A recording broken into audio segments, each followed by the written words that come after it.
मुंबईचा संयुक्त महाराष्ट्र. 1 मे 1960 मुंबईसह संयुक्त महाराष्ट्रासाठी तत्कालीन नेहरू सरकारशी प्राणपणाने लढणाऱ्या 106 हुतात्म्यांसह इतिहासाच्या सुवर्ण पानात दडलेल्या व कुणालाच माहीत नसलेल्या योद्ध्यांच्या बलिदानाचं चीज झालं.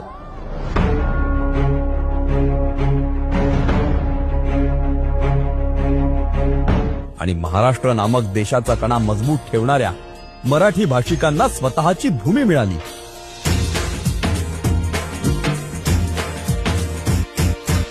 पण याची सुरुवात खूप आधी झाली. कदाचित शेकडो वर्षांपूर्वी, हजारो वर्षांपूर्वी, अगदी लीळा चरित्राच्या कैक आधी, कदाचित विवेक सिंधूच्याही आधी, कदाचित श्रीप्रतिकृत मराठी ज्योतिष रत्नमालाच्याही आधी. मात्र छत्रपती शिवाजी महाराजांच्या काळात या मराठीला राजभाषेचा दर्जा मिळाला. त्याआधी सुद्धा काही राज्यकर्त्यांच्या राजवटीत मराठीचा विकास झाला. पण माझा मराठीचा बोलू कौतुके, परी अमृताचीही पैजा जिंके, ऐसी अक्षरे रसिका मिळविन, अशा काव्याद्वारे सगळ्यांना ठणकावून संत ज्ञानेश्वर माऊलींनी भगवद्गीतेचे ज्ञान जनसामान्य मराठी भाषिकापर्यंत पोहोचवून एक मोठी क्रांती केली.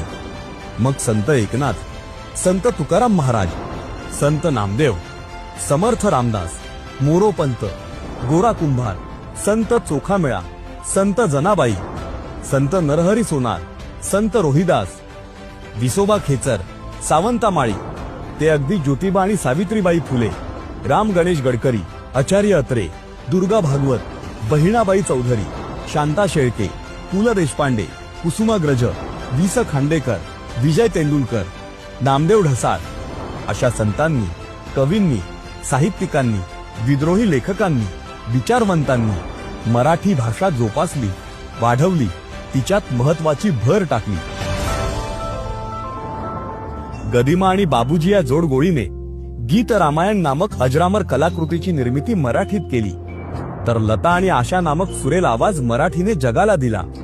पंडित भीमसेन जोशी मराठी कुळात जन्मले. क्रिकेटचा देव सचिन तेंडुलकर मराठी भाषिक आहे.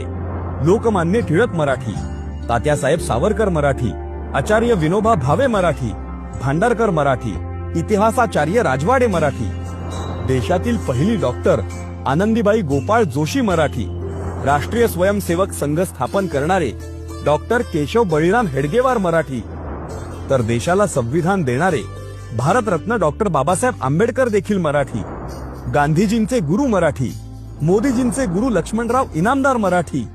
या मराठीने देशालाच नव्हे तर जगाला खूप काही दिलं. अशा या माय मराठीला मुख्यमंत्री देवेंद्र फडणवीसांच्या प्रयत्नांनी अभिजात भाषेचा दर्जा मिळाला. केंद्र सरकारने आमच्या मराठी भाषेला अभिजात भाषेत दर्जा दिला आहे. आपली मराठी भाषा ही जगातील सर्वाधिक बोलली जाणाऱ्या भाषांच्या यादीमध्ये 10व्या स्थानी आहे. अशा या माय मराठी भाषा दिनाच्या सगळ्यांना हार्दिक शुभेच्छा.